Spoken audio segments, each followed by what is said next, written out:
Welcome and thank you for joining us on DisrupTV. My name is Vala Afshar, Chief Digital Evangelist at Salesforce and your co-host for the next hour.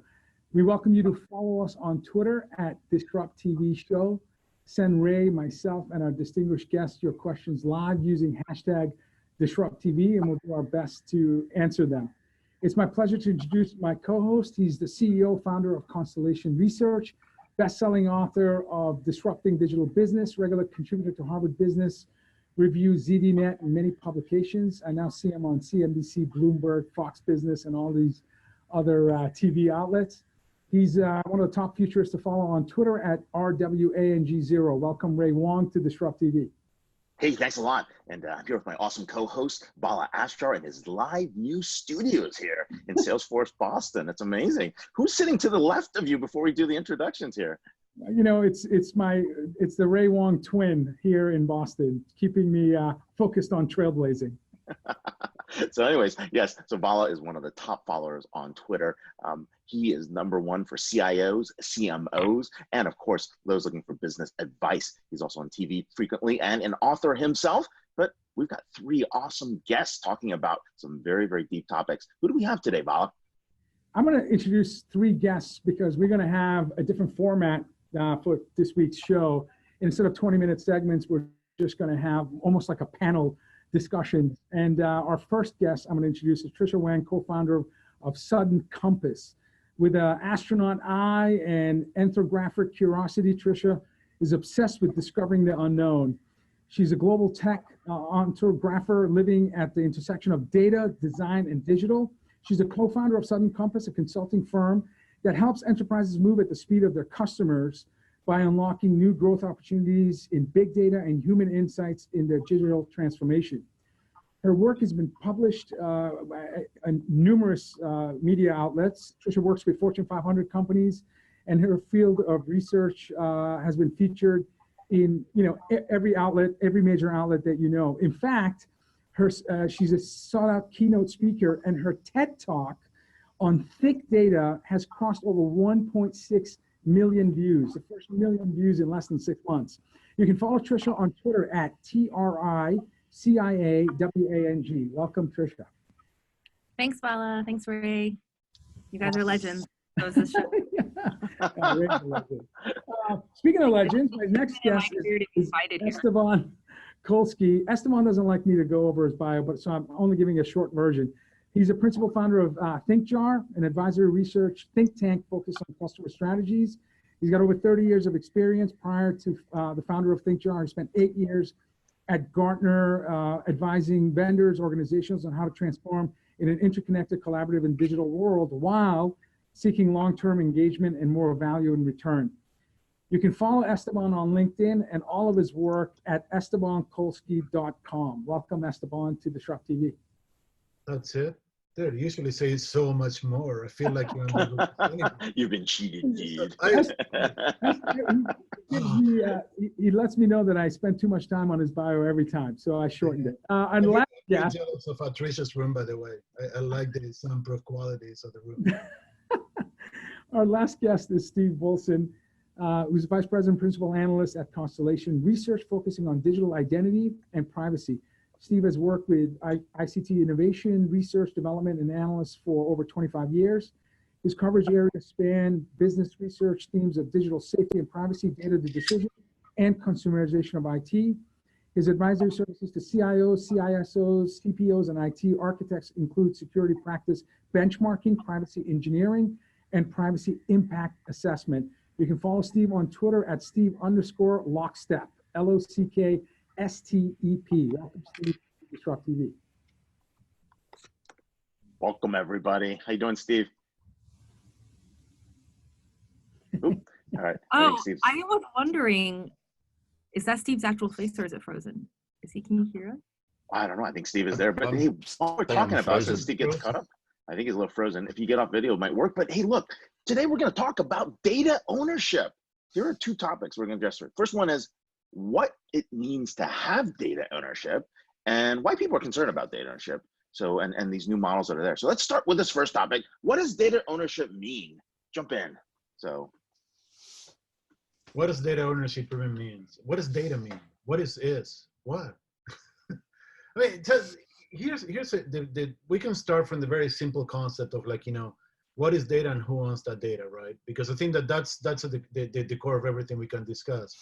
If you consider to be data transactional operational pieces of information, then whoever produces those transactional pieces of information should own it. But is that all that data is? What about personal data? What about something that is identifiable to us, PII, personal identifiable? What about my DNA? Where does that fit? Well, part of PII, right? Steve was going to say something, but he got Steve, you're going to jump in. What do you think, John? Well, look, I mean, there's data and there's data. We know that there is copyright. We know that there's intellectual property rights. Some of this stuff is not really intuitive, and the law changes about this stuff all the time.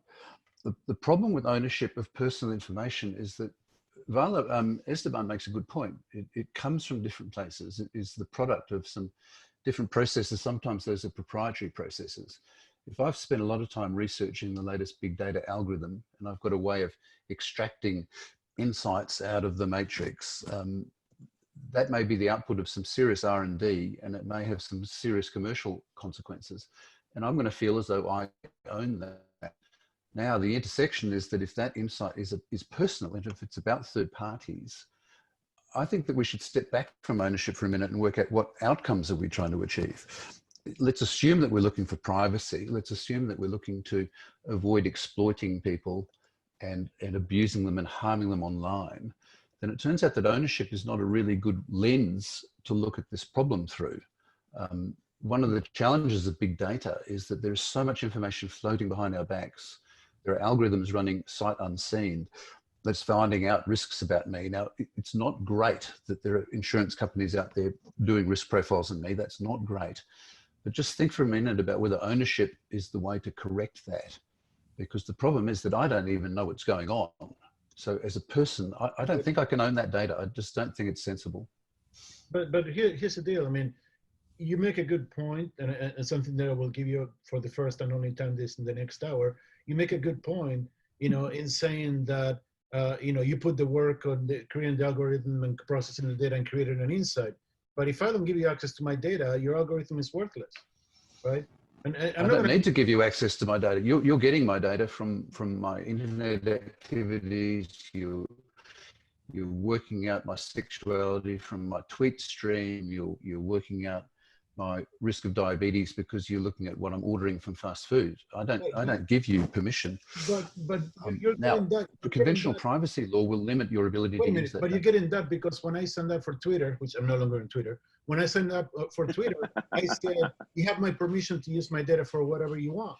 So, I mean, we can keep going about step by step. I think what's happening is, I want to jump in here, is that the reason why that's happening is that you can say, yes, like companies can say, yes, we got consent from users for us to be able to use their data and whatever they want. But the reality is that right now, data arbitrage is what's happening. Is that arbitrage, economic arbitrage, is when you take advantage of price discrepancies and a lack of knowledge, which is totally legal to be able to make more money or to sell something for more. But what's happening with data arbitrage is that our structures and our collective understanding and personal understanding have not caught up with how tech companies are using personal data and the legal constructs they put into place. And what they're doing is they're saying they're using privacy as a transactional legal structure to say, look, we already obtained consent. If you're using on our platform, then we have full right to do this. And if you don't want to have consent, don't be on our platform. So, like we're going to collect it and get the value out of it. But the reality is that they're taking advantage of a lack of overall understanding around data. And now we're starting to see a shift in how society and how governments and how companies will be, really trying to find ways to structure. You're mixing two things. You're mixing commercialization and legality. The legality is there's such a thing as informed consent, which is a legal entity that existed forever that we use in everything except for the internet. There's no informed consent in the internet, and the reason we don't apply it is because we can make money from the lack of informed consent. So I mean, right, you're agreeing to that. That's data arbitrage. It's you're taking advantage of the lack of understanding. But you're saying that the law hasn't caught up, but the law has been there. We just decided. In my mind, there was a meeting somewhere in 1993 where like 10 people got together in a room and said, we have two ways to fund this. We can charge people for access to a network to communicate, or we can take the data and give it to them for free. And all 10 voted to take the data and give it for free, and they never get the choice to the users of which way they wanted to do it. So we're coming at a disadvantage on something that was never put at a vote to us. I mean, we don't get an option. We get an option of participating or not, but that's not a real option because you're going to be the only hermit in the world. If you don't participate in the network. Esteban, I don't think we're disagreeing or that I'm mixing anything up. I think we're on the same page. Like what you just described, exactly. Let me jump back in here real quickly, right? When we talk about this ownership, right, we talked about two parts here, right? One is who created the data, right? And we also talk about the fact that is that inherently something about you that you can't change, right? Does that change the way you think about this? Well, I mean, are we talking about personal data? Or are we talking about ownership? Because I want to go back to what Steve was talking about is that the reason why I've always loved Steve's work is that he's the one who actually really gave me a path to open my eyes to understanding how we can talk about personal data without applying property and ownership as a construct. And he was the one who opened my eyes to really dig into, OECD laws, of all the 1980 that was set in place in 1980, where it skirts around, it's much more about looking at collection and then also use and rights of use. But Steve, you can explain this much better. But I really think that we have to make a distinction when we're talking about ownership versus just another construct. So that's my question back to you, Ray. Is which one are you actually talking about? We're talking about it without the concept of it being a property or about consent. Let's start there at the purest form, Steve, and then work our way through data ownership and then some of these other sections that we're talking about here. Yeah, so look, thanks, Tricia, and you did it really well. So 1980, the OECD, pre-internet, they were trying to work out how to facilitate trade and commerce and how to make sure that personal information rights didn't get in the way. And they set a number of privacy principles that, in a nutshell, is that if there's information that's personal, and personal information is anything that's about me, it doesn't matter where it's come from, if it's come from an algorithm or if it's come from me giving consent or if it's come from surveillance. Personal information, people are not supposed to collect information if they don't need it. People are supposed to be guarded and restrained in what they do with the information once they've got it. You're not supposed to repurpose personal information. So if I have got your Twitter history and I've got that because I want to run metrics or analytics, I am not supposed to repurpose that information to work out people's health state, not without telling them. And the final thing is that if you've got personal information that you don't need anymore, then you must get rid of it. Now, fast forward 50 years, and these are the problems that we're grappling with. Information is toxic waste.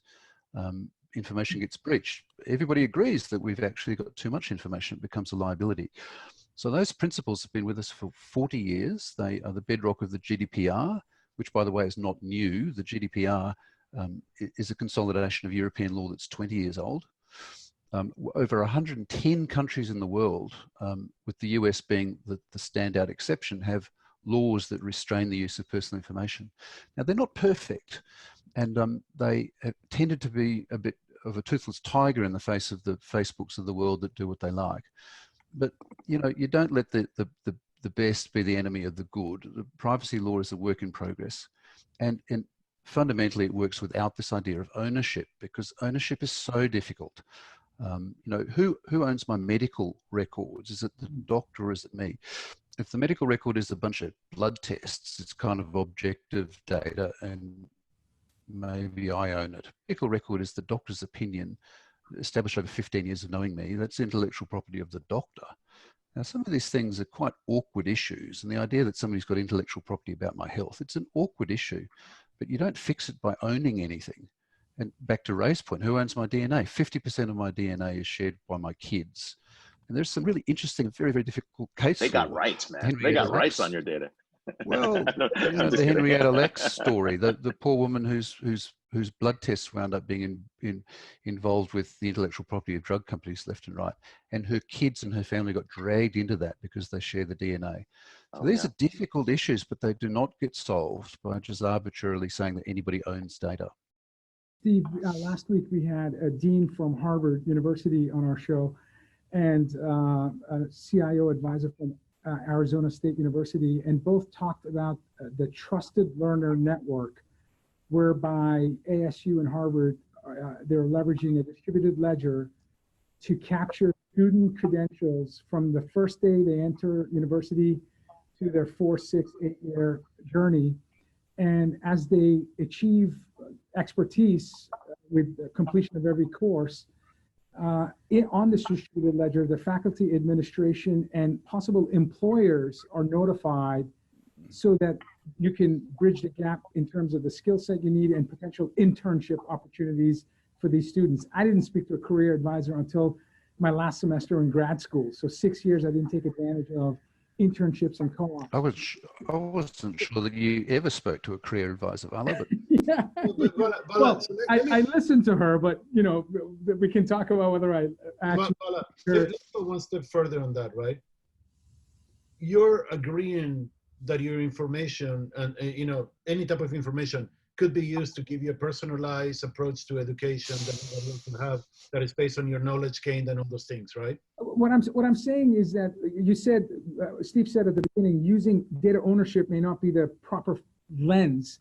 Here, it's more like access to your data and visibility with multiple stakeholders, all of whom have agreed that finding jobs for students while they're in school is a good thing. That goes back. My question to Steve is access really the frame of reference we should be using versus ownership?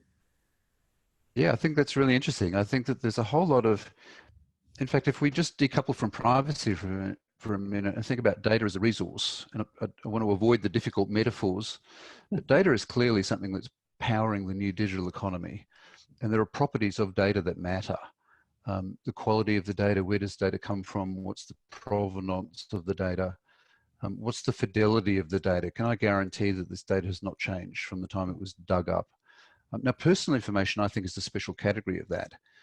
So if there's personal information that has been produced by some sort of collection process, then what was the intended purpose of that information? And is it possible to think about supplying data and having like a data assay that flows with the data and tells you what the data is supposed to be used for? And therefore, can you give access to data? Can you set parameters or metadata that establish what you think the access rights should be? And can you withdraw those rights from time to time? Now, I think the other practical issue that we're about to get into is like DRM. This is going to be very much like the old digital rights management stuff of the 1980s and 90s. And that all fell in a heap because it's very difficult. Once data is in the wild, it's very difficult to keep tags on it. Yes, but so two things. Number one, we keep going back to access, and you can give access without ownership. I cannot let you access something that I don't own. If it's in the public domain, you can access it in the same way that I can. If I own it, you need to get my permission to access it. So is that access or consent? Either way. So that's the second point that I made earlier that nobody responded to, which is the concept of informed consent, which is a legal entity that exists all over the world that says when you say okay in the TSA for any company, you're actually using informed consent. We told you what we're going to do, and you agreed to it, even if you don't understand it. Terms and conditions, not TSA, right? Terms and conditions, right? Yeah, TSA, yeah, whatever. Terms of use. Esteban, I did respond to it. I was saying that informed consent isn't enough when the understanding isn't there. You can have the laws that are there, Yes. like for sure we have laws in place, but it doesn't mean that we have an actual understanding, or if people can comprehend the complexity of what these systems are going to do. That exact argument made it to the Supreme Court of the United States, and the Supreme Court of the United States, and I cannot speak for every country in the world, but the Supreme Court in the United States, when faced with the issue of informed consent, said that informed consent is the responsibility of the user, not the provisioner. I'll give you the information. You don't I think understand it's still up for grabs. This is why we just had the whole Facebook, hearings. Yes. Right. Like Yes. yes, it may have been the Supreme Court, but it's totally up for grabs, that discussion of how much society actually understands what these tech platforms are doing and how transparent they're actually being with our data. And then we're gonna go back. Then we're gonna go back to the discussion of personal responsibility. I mean, if your doctor tells you gotta take this drug and you take it without asking questions, and something bad happens, it's on you. I mean, if you know that there's a side effect that is 15% Can't possibly be on you. The world is too complicated for that.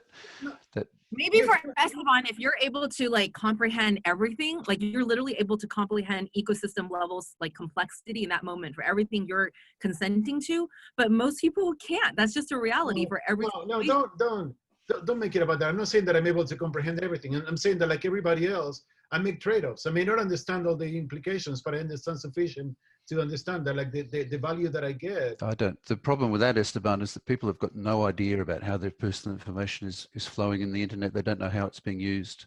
Yeah. This is beyond comprehension. And the asymmetry that Tricia went to before, the smartest people in the world are out there not solving cancer. The smartest people in the world are developing big data algorithms for Facebook. And there's no way that people can exercise personal responsibility in that space. The asymmetry is too gross. You go to the USA Today, and there's a couple hundred cookies that get updated on you just by going to the website, right? Yep. There's You're no way right. you're going to be aware of that. There's no way you're going to be aware of that every time you go. These companies aren't being transparent either about how they're using data. You're not informing, you're saying you provided informed consent, but you provided informed consent in such a way where the company wasn't being fully transparent either. And this is why it is useful to look at past precedents of laws, because like, I promise you that if you actually track the information and the use is available, we don't do it because we make the trade-off where we say, oh, screw it, I'm just going to pay Angry Birds. When you say we, I think it's important to define who we is, of who you speak for, because it may be a very highly informed and educated group, but I can tell you that myself and for most people who I work with and people who aren't in technology and as informed, even as this group here, is that they feel helpless, they feel powerless, and now these are the only networks they can use to communicate with their families, and no alternative, even if they know. And for those of you listening, we're talking about the topic of data ownership and what data ownership means. And so far, we've actually have had a very intense debate as to can we even own data, and where does that data, do we even have any control over that ownership of data? And are there other things related to it around rights or consent or access? So let me ask you this question. I mean, it sounds like we're trying to solve a problem around data by using a term around data ownership. What problem does data ownership try to fix here? Because we've established a lot of problems with this. What problem does data ownership try to fix? Yeah, what are we trying to fix here with data ownership? Why is there such a push towards? I thought that we were going to, even though Steve will bark at this, I thought we were trying to go to the issue of privacy and data ownership. I mean, you own data that you can make private or not based on your decision. So you manage your privacy by giving access to data or not giving access to data. And to give access, my opinion, you need to own it. Otherwise, you cannot give access. So your position is we can't have privacy without ownership of data because you can't grant access without ownership. Okay, cool. Tricia, what do you think? Because you're nodding head in a very different way here. I don't, but I think we're going in circles. I already said that there's ways to talk about data in terms of I'm just clarifying everything. So pull out the arguments out for everyone here. In terms of property without having to talk about it as forms of ownership. And there's so much precedence about that. And when we talk about ownership, are we talking about private or public ownership? Or property is private or public? And the precedences that I've been looking at are one, going back to the enclosure movements and how land was moved from the commons over to enclosure, where you can have common land, you can set as property, you can say, look, there's access rights, there's exclusion rights, there's manipulation rights, and it does exactly what Steve was talking about, is that you can actually say, you can define as a group to say, this is how we're gonna manage the land. And in the same way, we should be looking at, this is how we're gonna manage our data without having to define ownership in the way that we're talking about right now, which is privatization. And you're talking about data as a property right, is basically what you're saying. Right. But not as a commons property, and where we can be looking, I just think that it's very helpful to inform our discussion to look at all the history and all the historical precedents of how we've managed other resources. And another one that Steve has pointed out is, OECD laws about how you look at limitation and collection principles. But there's also look at, Woodrow Herzog is a lawyer who's done a lot of work on looking at privacy and how you design for privacy. This is something I know that, that we've been talking a lot about. And he says we can look actually back to consumer protection laws and look at how all these laws have been put in place to ensure that in the design of physical products that you can actually discourage deception, you can discourage abuse or this kind of dark design patterns that we're seeing now that I think somebody had just mentioned. I don't know if we have his consent to use his name, but he mentioned, look, I was trying to sign up for a conference and now they forced me to sign up for the sign up list. And that's the only way I could register for the conference. Those are dark patterns of design that we can look back to. So I think we're here to discuss all what ownership and privacy means, but I think it's very useful to look at past. We even asked for permission if we could use his name on this. So look at that. Look at that asking for permission already here. Hey, I'm going to see what he I'm going to see Woody next week at a privacy event, the Asia Pacific Privacy Professionals, and we're speaking together next week. His work is fantastic, and he goes to whether or not it's reasonable for consumers to be asked to control their information. So how do you control something that you can't see? Right. So Steve, I think that consumer rights is absolutely where to. Can I just riff on Tricia's point about consumer rights? The elephant in the room in a lot of this is capitalism, and the assumption of a lot of low touch regulations has been that the market will work this out. Now, economics assumes that people who've got concurrency, they understand, they're making informed choices. So I think informed choice is actually the issue here. How do you make a choice about big data and know what's going on? The other is that you don't get safety as a good outcome from market forces. And I think everybody agrees on this. That's I think most people look at the Ford Pinto and they go, you don't get car safety outcomes from market forces. So you need some sort of light touch or some sort of, you need the right balance of regulation to protect people, because consumer rights, we know that consumer rights do not get protected by the market. Well, we just got permission from Matthew Halliday, who actually provided that comment about these dark design principles. So that's kind of interesting. But let's switch topics. What's our second topic, Vala? We're talking about what's that second one? I'll start the second topic asking Steve. As you advise government institutions and agencies or CXOs of various size companies across multiple geographies, what are the concerns that they bring up to you? In terms of data ownership or data privacy? Is there a common theme regardless of the geography or size of business in terms of the concerns that these business leaders have and how they look to you to guide them to perhaps overcome some of these concerns? I'll summarize it in one very brief question, and then I'll let the experts take over. But like the question that I get more often is, what can I get away with? That's not true. Isn't that data arbitrage, Esteban? That's another example. Tricia, I never disagree with you. Yeah. Everything you said it much better than I can say it. That's why I like you. You take my musings and brain farts and you make them sound good. So I'm not saying that it's not arbitrage. Absolutely, it's arbitrage. Wow, from brain arts to purified air, we're doing really well here. Next, okay. I think that seriously, I mean, they don't ask the question, what can I get away with? But once we start talking, about things that they can do, and the questions of privacy and terms of use and access and all that comes up, it literally goes to how much can I do while remaining compliant and still getting what I need to get out of it. I mean, you're a customer service, customer experience expert. So are they asking you in the spirit of, Esteban, I want to deliver personalization at scale. I value speed. I value intelligent discourse. So how much can I glean from past behavior, touch points, and so that I have enough context to deliver the very best experience? Is that the spirit? Well, I'm not an expert. I'm a centralizing point. I'm a centralizing point for people that have experiences. I talk to a lot of people and I synthesize what they tell me, right? And what they ask me is for my opinion based on what I learned and what I see other people do and what I see other people talk about. And that's why I tell them. I say, look, what you can get away with should not be the guiding yardstick for what you're going to do. What you do is everyone hire him. Yeah. What you should do should come from the respect that you have for your customers. And that conversation goes cold very, very quickly. But Esteban, I have to say that you're right that that's totally what I've heard from our partners and clients, is that they actually are just participating in data arbitrage, where they're like, literally, how much can we get away with? It's a complicity of large companies, mining data on the basis of just hoping that no one really understands the value of it, because they know it's going to be valuable at one point. But I'm starting to hear the opposite, and I really am. Can't name the actual names, and people are actually saying to me, like, look, we actually want to be not only compliant, but we actually want to do right because they're starting to, yes. there's an awareness run. I'm not saying everyone is that way, but really there are people out there who are saying, do we actually need to collect all of it? What is the best way to hold on? Maybe we're not the best ones to hold on to because maybe we could get hacked or maybe we're not most secure. So that's why I've been looking to examples of, that's why Steve's work on like the value of data brokers, I think will be very important, looking at Access Act.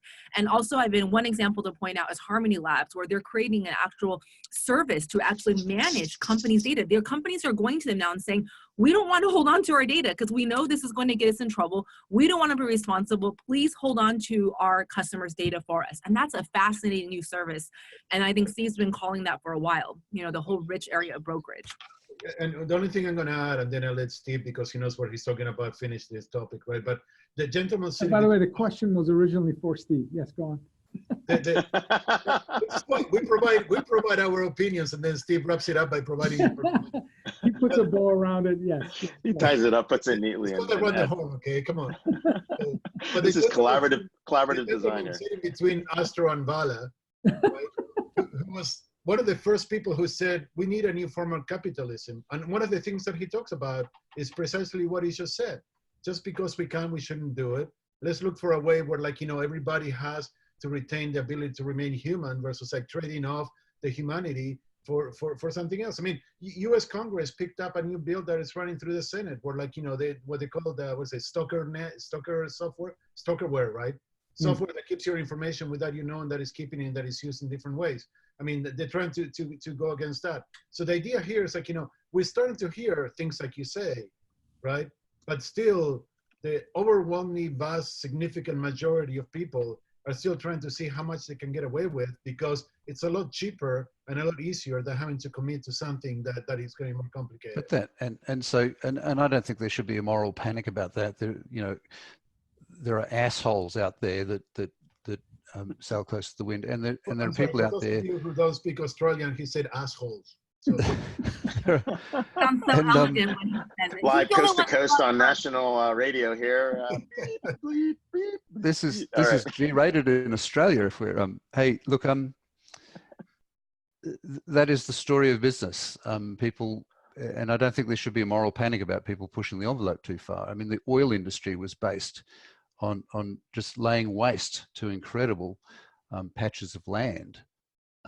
In the same way that data mining and big data is strip mining the internet. So people are going too far and they will snap back and the pendulum swings. I think that Tricia's highlighting that there's a lot of consumer unrest, and that unrest is actually now becoming a feature of boardroom conversations. And some people are saying, look, we've gone too far. Some people are saying, hey, we could do very well by making $10 billion profit instead of a $50 billion profit. Now, the question that I think I heard from Vala was, what are people asking me about? And they are asking about what is the policy setting? If data is valuable and if entire business models are being based on monetizing data and leveraging data, that in itself can't be a bad thing. How do you achieve some sort of win-win out of that? And what are the models that we look for? So we've talked a lot about data mining for a long time. It's a fairly easy metaphor. I think a better metaphor is data refining. So I'm beginning to think about the data supply chains that go from source to end user and beyond. How do you process data? What's the process of these really smart people that are using? And again, it's like the petrochemical industry has incredible scientists that come up with how do you reform atoms into plastic and pharmaceuticals. Data science is a similar thing. How do you take ones and zeros, and how do you use context, and how do you use all of these signals to come up with information products? Now that's a valid thing as long as the upside, the economic upside of that stuff is shared properly. And this is business capitalism 101. How do you come up with new business models that are equitable? And there will be magnates for a period of time. That the oil magnates were terrible people, and now the data magnates are largely. When you start talking about sharing the profits with the owner of the data, we're skating a very, very, very stakeholders. You don't need ownership. There are stakeholders in this game. Call it what you want, but I mean, when you start talking about sharing the profit with the person from whom the data originator is supposed to be the stakeholder, the interested party, whatever, then you get into a very, very thin line where yeah, you can do it, but seriously, that's I don't even want to bring up the name because we discuss it in private emails, but I don't want to get into that discussion. I don't think that is a discussion. Why not? I mean, we all agree that when there is a new business like mining, or when there's a new business like telecommunication that's using some fairly weird resource like electromagnetic spectrum, I mean, how the hell do you regulate that? We figured that out, and we will figure out how to regulate the business of data in a similar way. And I don't think that it's I don't think it's crazy to think in terms of how do you do this equitably? How do you monetize data without damaging people? And there's a number of different ways of doing that. I'm not necessarily saying that you license people and you give them micropayments on a blockchain because I've just used your health data. I'm not talking about that. Absolutely, do it. That's the right way to go about it. Of course. Hey, first way to universal basic income I can think of, you know. We're launching into some preconceived patterns about what the outcomes are. We're launching into whether it's going to be taxation or universal income or paying people for data. I'm not saying that. I'm saying that there are new business models that's creating value, and how do people participate in this? So, but we got a question to the panel, and one of the questions was, how do you see the merge of the lack of data ownership and the lack of that in cybersecurity companies? How do you, from Jesus here, if you enforce data ownership, you need to enforce cybersecurity as well. Do they have to go together is the question he's asking. Oh yeah, well look, you know, I've spoken fairly positively about the theory of data brokers, and I think that if we imagine data supply chains, then there will be intermediaries and processors and brokers that are part of the landscape and very important. Certain data brokers in the past have screwed up big time with bad security. Now we don't every time there's a bank robbery, we don't say that banking is broken. Now there have been we must get rid of the banks. The banks are the issue. Right. There are spectacular data breaches, and we will have to have a baseline of security. Security, like product safety, though, we have let the market dictate. We've let the invisible hand of the market try and produce safety outcomes and security outcomes. It doesn't work. People like Bruce Schneier are very eloquent, saying that if we want security, especially in things like the Internet of Things, I mean, what is the security of this thing? What's the information security of my pacemaker? These things are going to have to be regulated. There's going to have to be a baseline security expectation. Yeah, but the least secure that we make them, the easier that it is to collect the data and use it. So there's a huge balance between there's tension there and access to information. Right? Jesus, to answer your question, or Esteban, are you done? Did you?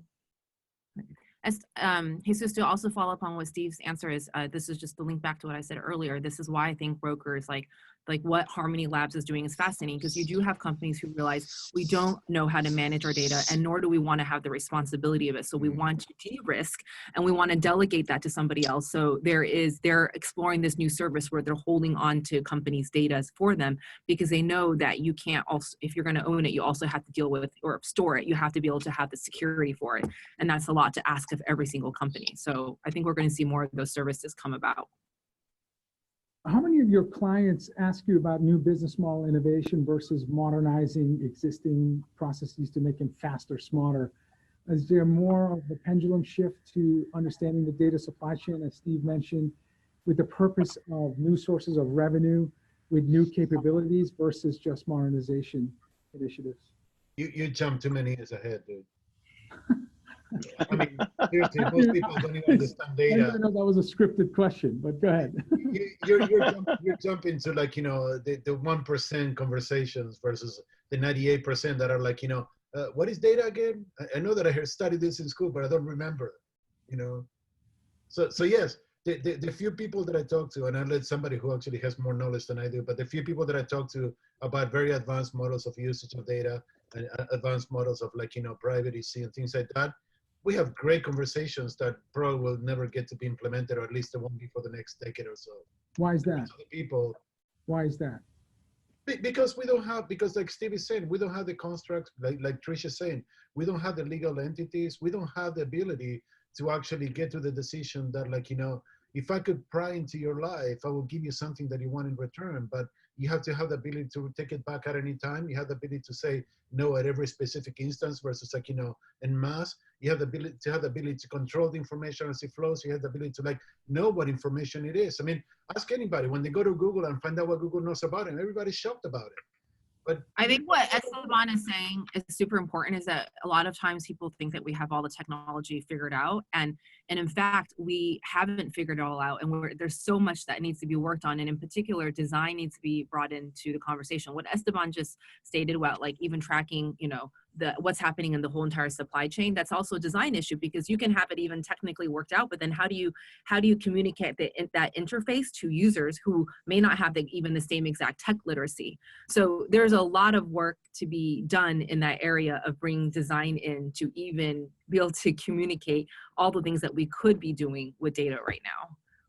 Actually, I think you made a really good point, Tricia, earlier, and I think you're backing up, Steve. It's asymmetrical, right? The amount of information on the other side is asymmetrical, and the average individual can't access that, doesn't understand the flows, doesn't understand the digital feedback loops, doesn't even know how that data is being used or applied, or even not even that. Just, I mean, they would never even understand how it's being monetized, right? So they're completely operating in the dark. There's a dynamic there that we need to listen to, and the dynamic is that there's a user revolt. There's a level of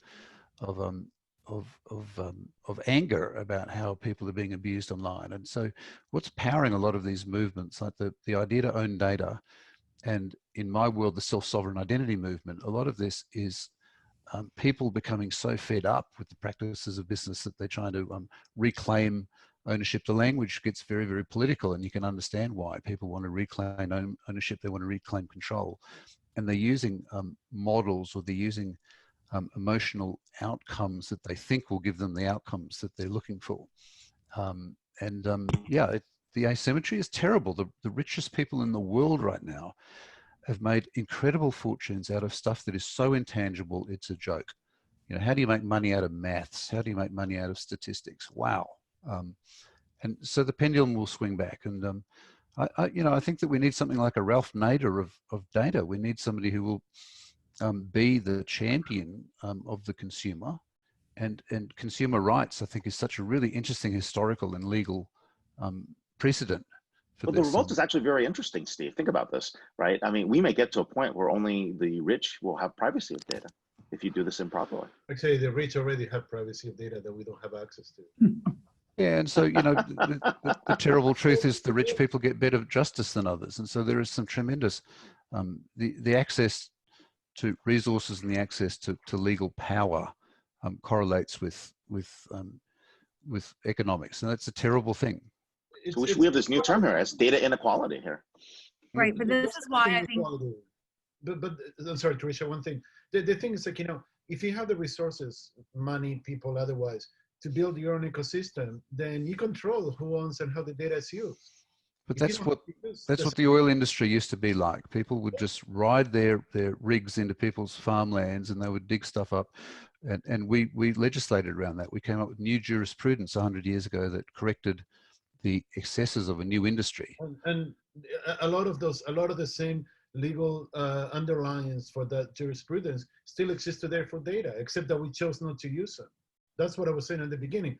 We had the legal entities. We're choosing not to use them because there's so much money and so much power to be gained from not using them and creating an ecosystem that is still the wild, wild west, that we're actually choosing to do that until somebody says, this is not going to continue. At some point, some catalyst is going to change the way that we use data because we cannot, this is not sustainable. Well, I think we're at that catalyst right now, and that's why I've been trying to move the conversation beyond privacy, because I think privacy is actually just a smaller part of what we're actually talking about. What's at stake is personhood. It's because personhood is the ability to actually have agency over your life and livelihood. And what Esteban was saying earlier is that the wealthy have more ability to control their privacy, but actually what they're able to control is their personhood. Because, you can, if you have the control to determine how the algorithms or how certain outcomes happen in your life, or you have the money to control that, that's the ability to have agency. But the problem right now is that there's so much happening with machine learning, biometrics, and facial recognition that the people who have less access to resources have less ability to control the outcomes. And one of the best articles that's been written about this is to look at the Compass software written. There was an amazing article written by Julia Engwin and Sarah Mata, who did this research. I'll post a link here, where they show that courtrooms, well-meaning judges around the country have been adopting software to automatically assign bail and determine risk level of somebody. But for some reason, what happened was that the people who were dark-skinned were assigned a high risk score. And the company said, well, we don't use race. We don't use race at all, you know, and they weren't using machine learning or any kind of biometrics. But the reality is that bias and racism is already inscribed into these systems of the historical data that they were using their algorithms to infer. And however they weighted their algorithm did not take into account the biases that their data was drawing upon. So you can say, oh yeah, we're just using historical models, just like the Weather Channel. It's neutral, it's math, but it's not, because we are living in a human system that's complex. And if you don't account for that, it actually affects your personhood. And the people who do have more resources will be able to control their personhood, whereas the people who have less resources won't be able to. And this is why I really want to talk about personhood as the issue that's actually bigger than privacy. The people that run to New Zealand, and you know, to no detriment of Australia, which I think is better, by the way, Steve, but the people that run to New Zealand, I would agree too. Yeah, to build their doomsday properties, and they withdraw from the grid and then live separate.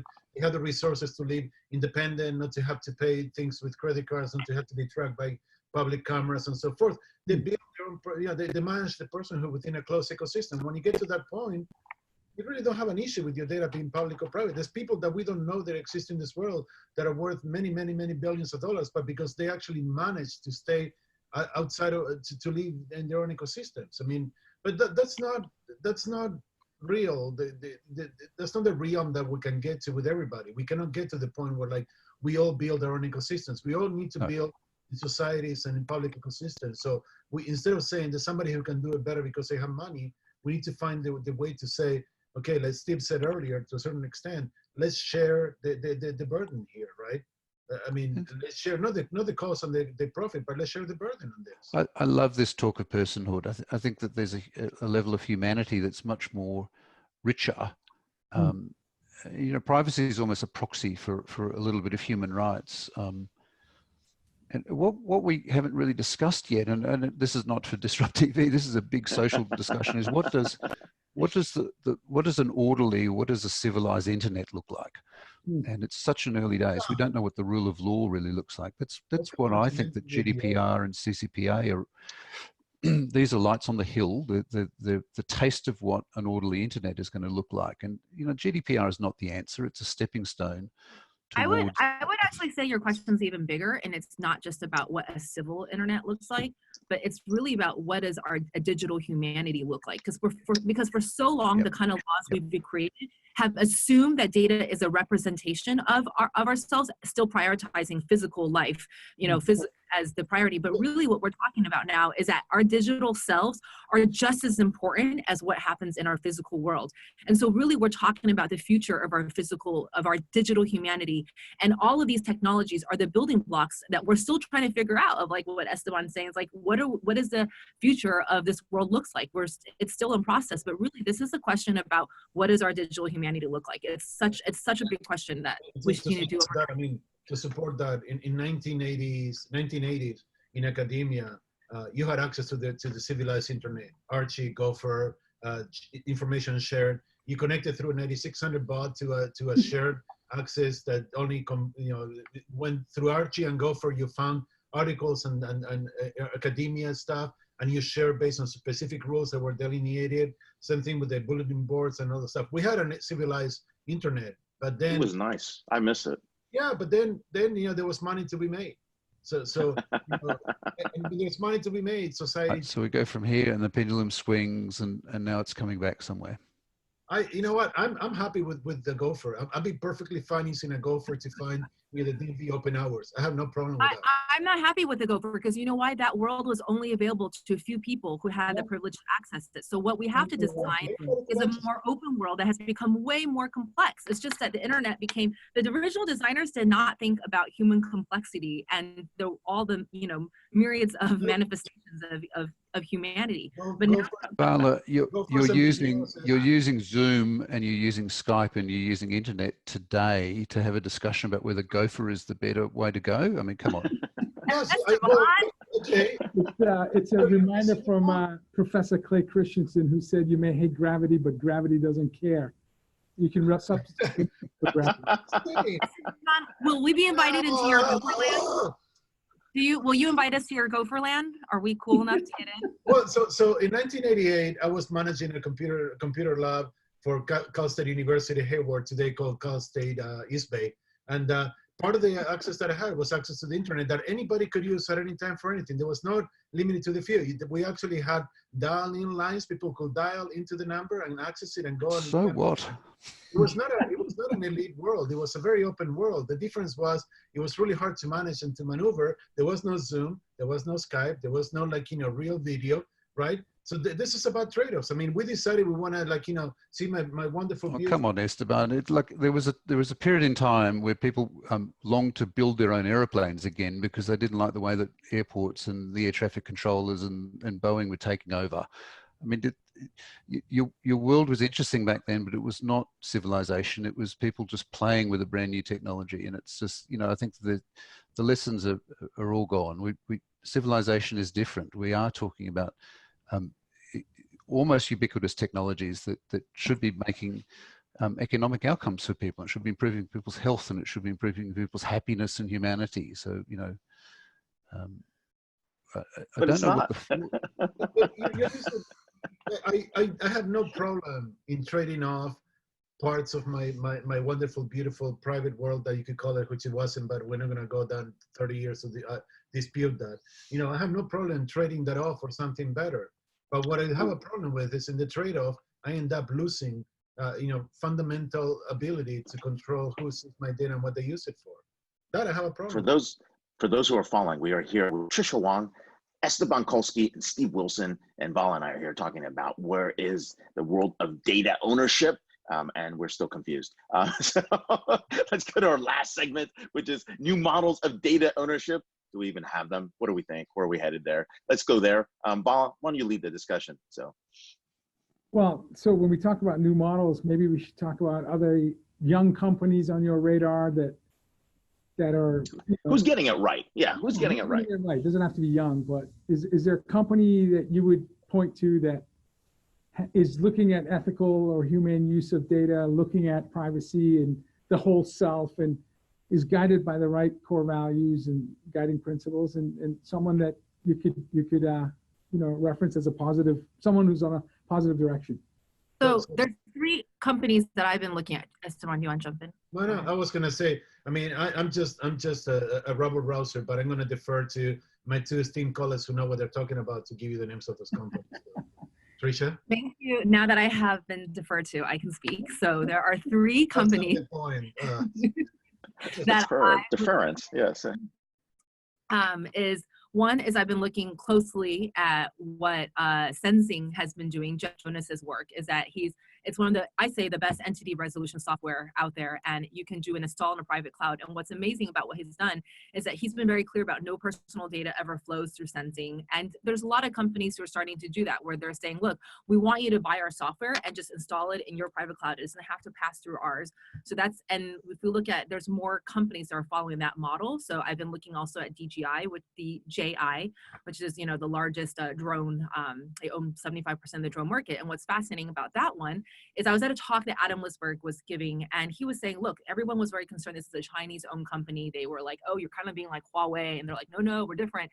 And so what they've done a lot of effort to be clear on is through their design and through their communication. They've made it really clear to people to say, your data never passes through our servers. It doesn't even go through the cloud.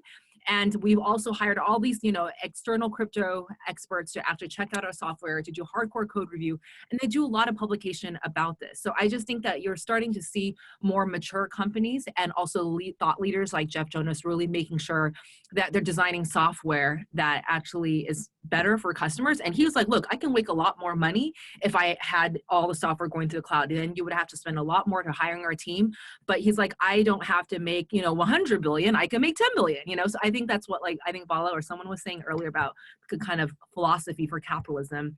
And then another company, I was actually talking to Andrew Nevis about this last night, is I'm really interested in the blockchain space because of companies like Everest that are not just using it for cryptocurrency, but really working on digital identity and working with governments and working with institutions to really solve how do you deal with identity? How do you make sure that there are a distributed, like how are resources being distributed in a society? And they're actually solving real problems for governments. So those are the 3 places I've been keeping an eye on. Examples. Steve? Look, I'm going to echo what Trish said, the innovation that's happening and the modesty and restraint that's being shown. And I think the startups are great. I keep spending a lot of my time trying to look at what the big companies are doing, and especially in the health space. And there's been no breakthrough yet. But, you know, this is really early days. I keep asking people that I work with to have a more advanced contract or compact. The privacy compact is a word that Ray started using 4 or 5 years ago. It's one of the things that really attracted me to Constellation, was trying to figure out a new unwritten understanding. So the thing that I've asked people to think about is that a conventional privacy policy is a way of communicating, you know, business philosophy to a customer and to a regulator. And a privacy policy will often set out, you know, this is what we know about you, this is what information we collect about you, this is why we collect it. And then it's often thought of as a static document, and of course your business model changes and your big data position changes over time. So companies, especially in healthcare, that are evolving all the time and they're working out insights. I think the new compact is not what do we know about you, but what might we know about you? And how do you get people into a conversation that makes them feel as though they are involved with the evolution of big data, so that the data that you collect today, in 3 years' time, it might actually wind up predicting what my travel preferences are, and it might do it properly. I mean, at the moment, the state of AI, we tie ourselves in knots about AI, but for God's sake, the browser keeps advertising shirts that I just bought this week. So it's not much more than anything else at the moment, but there are algorithms usefully be agents for us in cyberspace, and to be able to predict our desires and predict our health and so on. And that idea about how do you produce the right level of transparency without overwhelming people. At the moment, privacy gets such a bad rap. People have got consent fatigue, they've got cookie fatigue.